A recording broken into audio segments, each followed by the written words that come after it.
Hey y'all.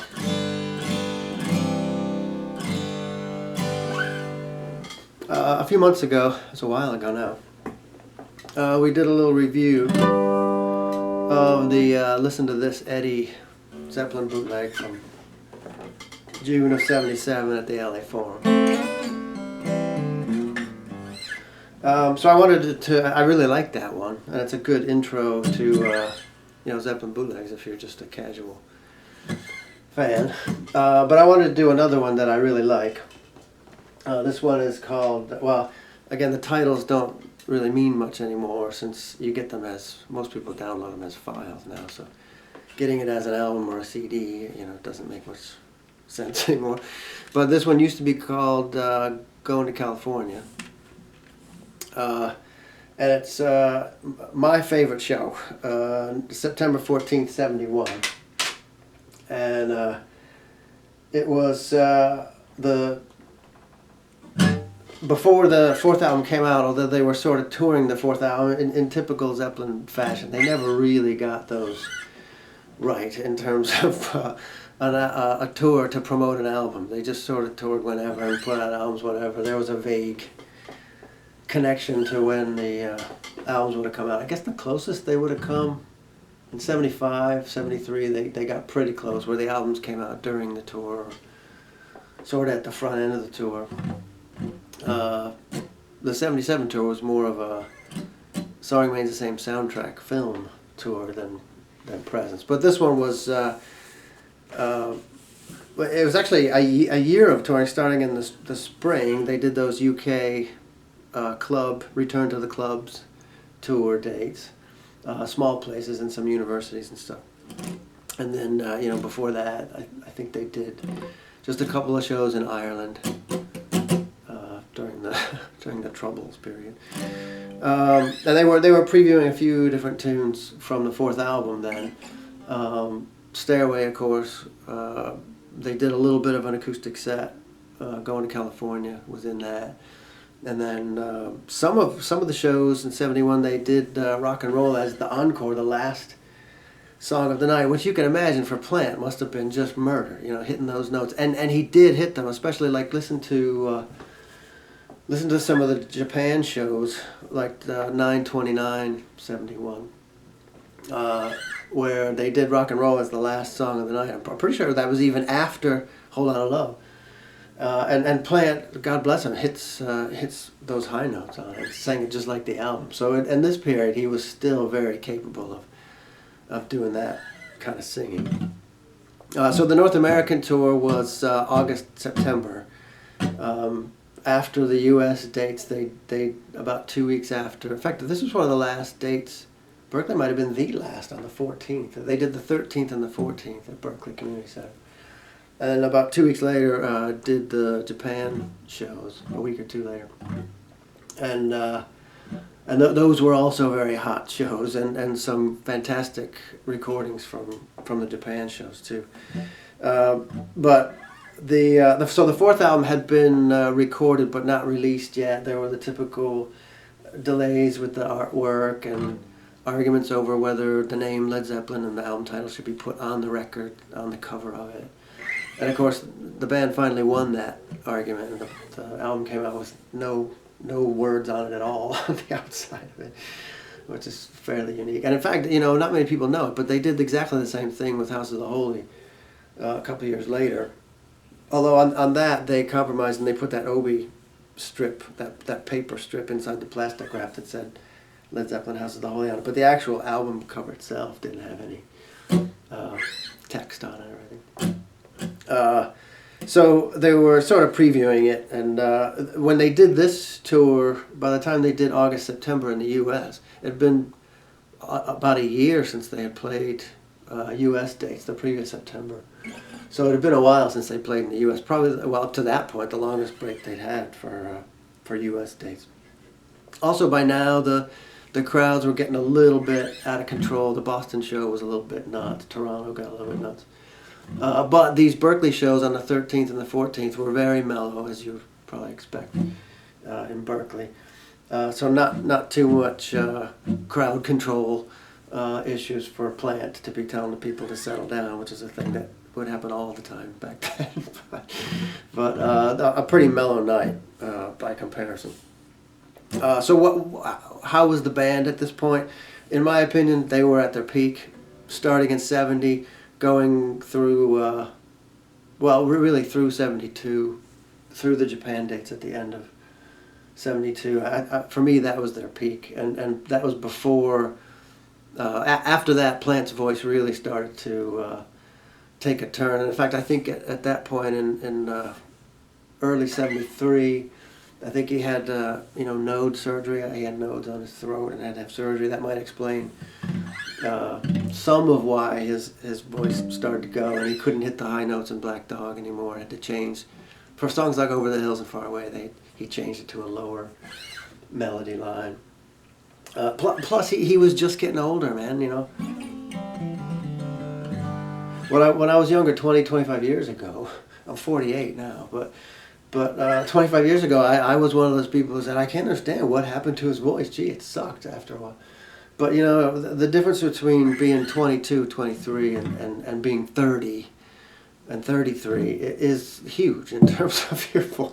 That's when you really start to get to middle age. And it's impossible to expect someone like that to be a belter, you know, for their whole singing career. Mick Jagger gets away with it because he's never been that kind of singer, you know. He basically has been rapping lyrics since 72, you know, 75.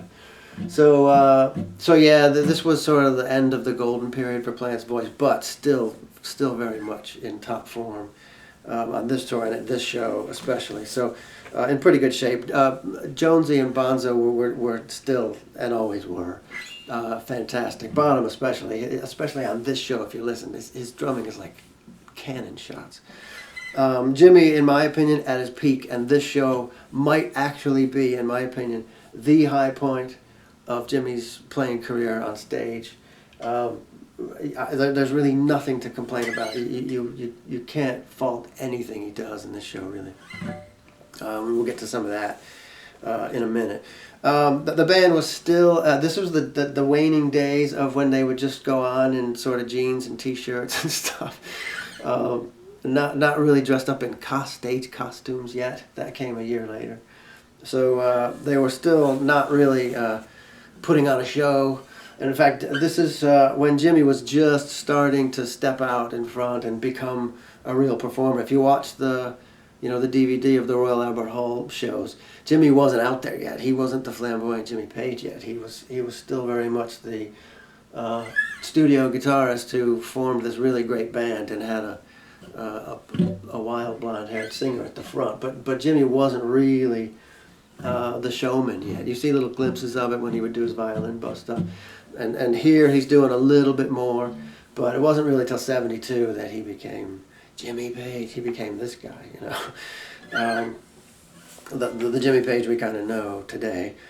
But unfortunately, there's no professional video from this. There's some 8mm stuff that you can find on YouTube. There's an official, I don't know how official it is, but an official Led Zeppelin YouTube channel that has all the 8mm video and some good stuff from this period that you can see. We get into the Berkeley show, September, the tail end of the U.S. dates from that summer tour, August, September. I think that venue seats less than 4,000, maybe 3,500. So, which is great for an audience recording because it's not the LA Forum where it's 20,000 people screaming, you know. The recording is outstanding in my opinion. Audience recording that starts off a little bit rough, but then in the first verse, the first few words of Heartbreaker, it's like they flipped a switch to record in stereo, and it changes and becomes much, much better. So you hear that when you play it back. The recording quality is very similar to the previous night. I think this on the 14th of September is a little bit better. But listen to them yourself on YouTube. All the Zeppelin shows are on YouTube.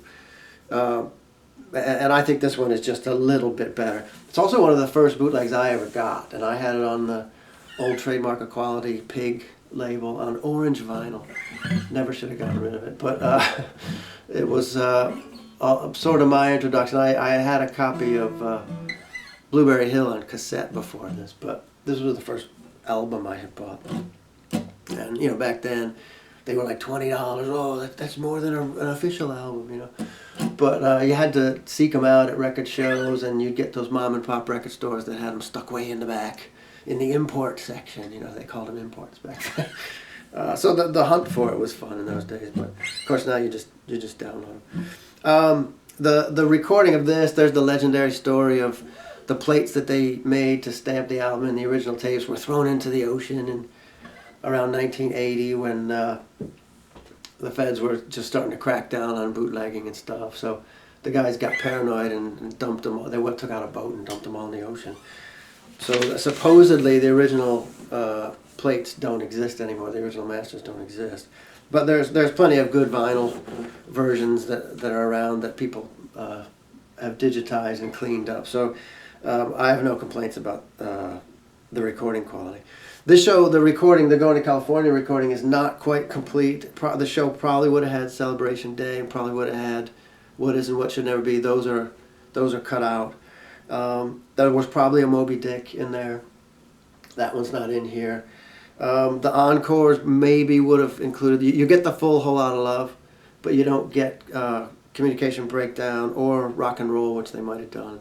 And the organ solo going into Thank You. You don't get those. So it's sort of 3/4 of the show, which is enough, believe me. And I'm a purist. I really like to have complete shows.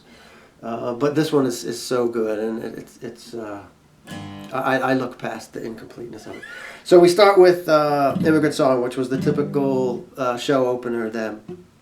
I think for all of the 71 shows, or most of them anyway, before they switched over to rock and roll later on as the opener. And I'll show you what I mean about switching to stereo. So you get Immigrant Song. Plant's voice is a little bit rough on the high notes because it's a tough song to start as a set opener. You know, you've been hanging out backstage, your voice isn't warmed up, and then suddenly you got to go into the you know, squealing that stuff. Probably not the best choice in terms of being sympathetic to Plant, but he pulled it off, and his vocals throughout the show are really good. But Jimmy gets a nice solo at the end in the outro, and that's the solo where it's Immigrant Song is F sharp minor, and if you listen to the solo, it's like the same solo he would do later on for Over the Hills and Far Away. Same fretwork, basically the same solo all through it, except you know he was doing it in a major key for Over the Hills, but it works both ways. So you could kind of lift the guitar track out of this and stick it onto a live version of Over the Hills, and it'd be the same, or pretty close to it. Then you get into Heartbreaker, which for me is the highlight of this show. But I'll show you what I mean about the recording. So this is it's in that sort of not quite as good quality until you get to this part in Whole Lotta Love. Just listen to this.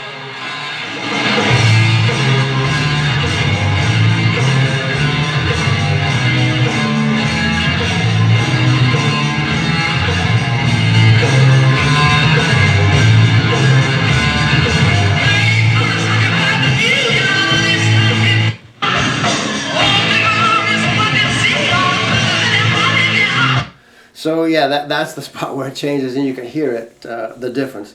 And in fact, I think as the show gets on, the quality gets better, even from that switch. Like in the acoustic section, it's fantastic, really. So Jimmy gets off a really nice solo, and there's probably my favorite of his. Totally fluid. His speed is fantastic. He doesn't get caught up in the strings like he did even 2 years later. Just totally fluid and totally on top of it in this period. He does the little box bourrée in there. He does a little bit of, it's that chord progression from 59th Street Bridge song, the Simon & Garfunkel. I don't think he's actually playing that, but it sounds like that. And that's what you see it listed as. So the solo doesn't go on too long, and it's actually just right. Because they did get later on a little bit, when he did the little boogie woogie section, it would go on for a little bit too long, I think, but this one is just perfect. So then they go into Since I've Been Loving You, still doing the oldies section to get the audience warmed up.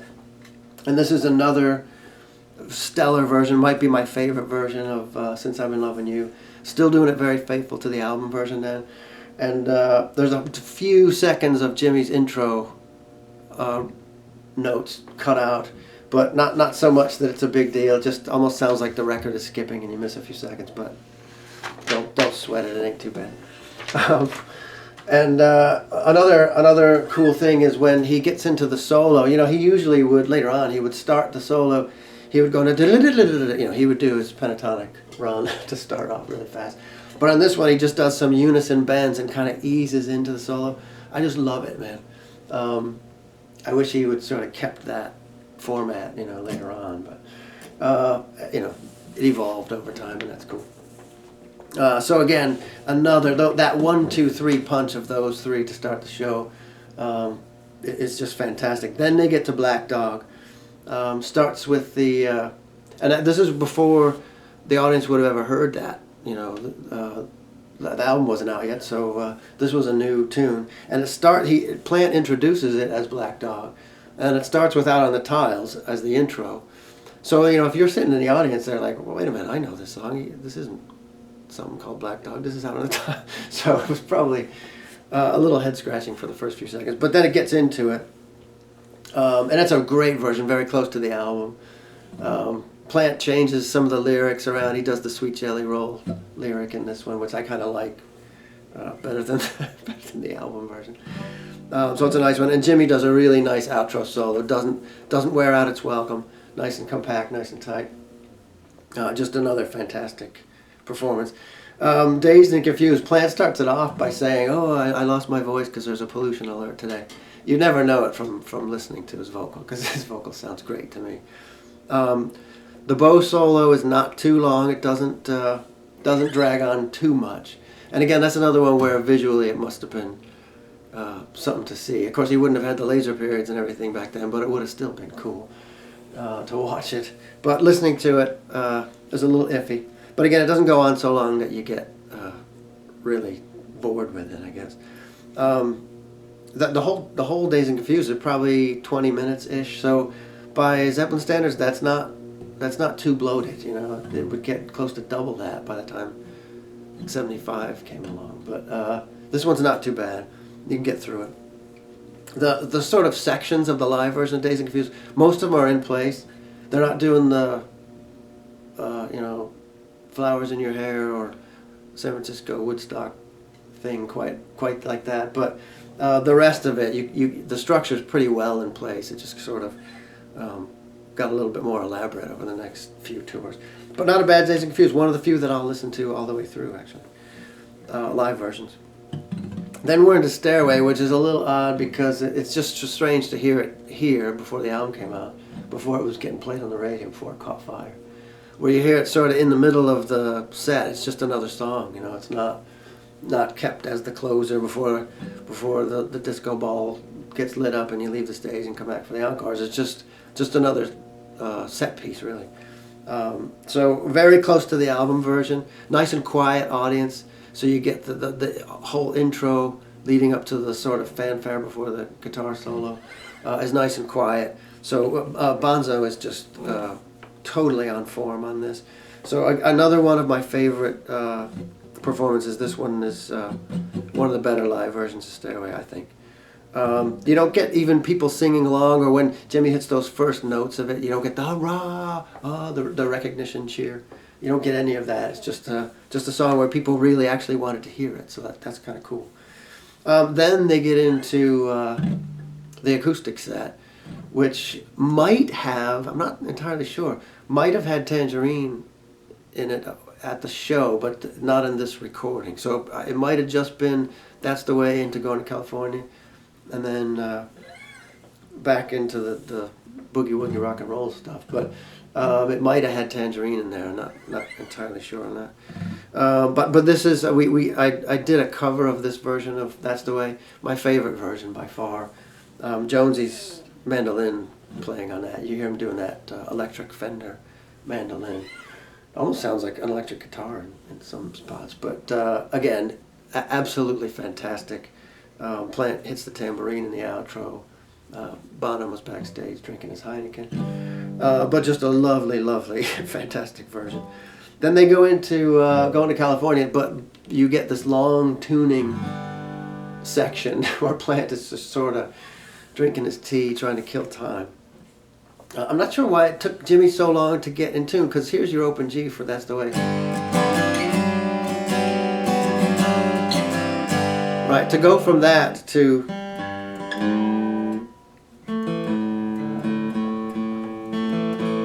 there. Now,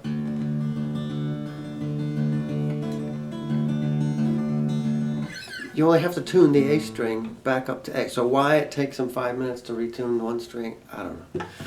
But again, Plant is so charming, and it's so. I like putting the headphones on. Believe it or not, I like putting the headphones on and listening to Jonesy and Jimmy tuning together. That's like music. Believe it or not, it's almost it's almost a performance. Listening to them tune up. It went on for 5 minutes, but it could have gone on for 5 more for all I care. Because it's just nice to hear them getting in tune. Calling it crazy. So you get that. I don't know if Tangerine would have come next, but you don't get it on this one. Then we're into A Whole Lot of Love, the big blowout at the end. This was the era of the long theremin section, which, believe it or not, I'm not a fan of that part, actually. I can take it, but it's just Bonzo going, you know, for 5 minutes of that, and Jimmy doing the on the theremin. It's okay. I'm not a big fan of it, but it's sort of the price of admission to get to the rock and roll oldies medley section. So you get your Boogie Children to start it. I think maybe Living in the USA is in there. Hello Mary Lou is in there. A good one, and probably the best Hello Mary Lou that I've heard. And they do a really great My Baby Left Me too, the Elvis tune. Then Mesa Blues is in there, another Elvis tune. Again, my favorite of that one. Everything on this show is my favorite version of whatever it is, really. They do a nice You Shook Me, Jimmy, without the slides, just doing regular guitar work. And then there's a Lemon song to kind of close it out. So a really nice, long, Whole Lot of Love medley. And that brings it to a close. So that's the end of what I think is their best show, of their best tour, of their best year, promoting their best album, probably. So it doesn't get much better than that. The drugs weren't a problem. They were just boozers and probably smoking a little dope at that point. But nothing, cocaine hadn't come in yet. Certainly smack hadn't come in. It was just some guys in their early 20s just killing it then. In fact, they went from there to, did they stop in Hawaii for a couple of shows?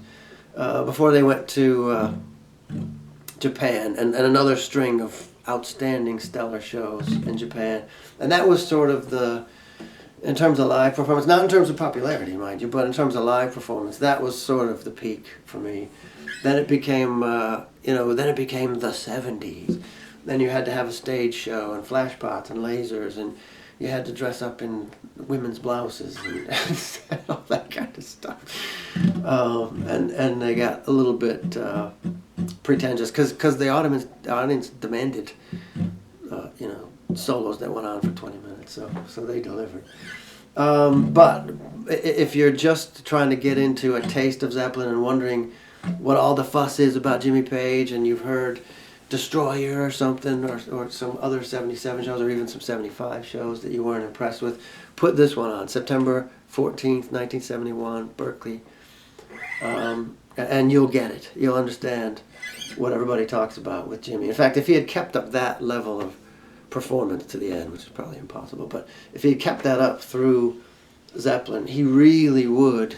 He does anyway, in my book, but he really would be the rival to Hendrix, sort of universally. But there are tons of people who say Jimmy's too sloppy, and he was great in the studio, but he sucked on stage. You get all that. Things like Live Aid didn't help. The Atlantic Records thing in '88 didn't help.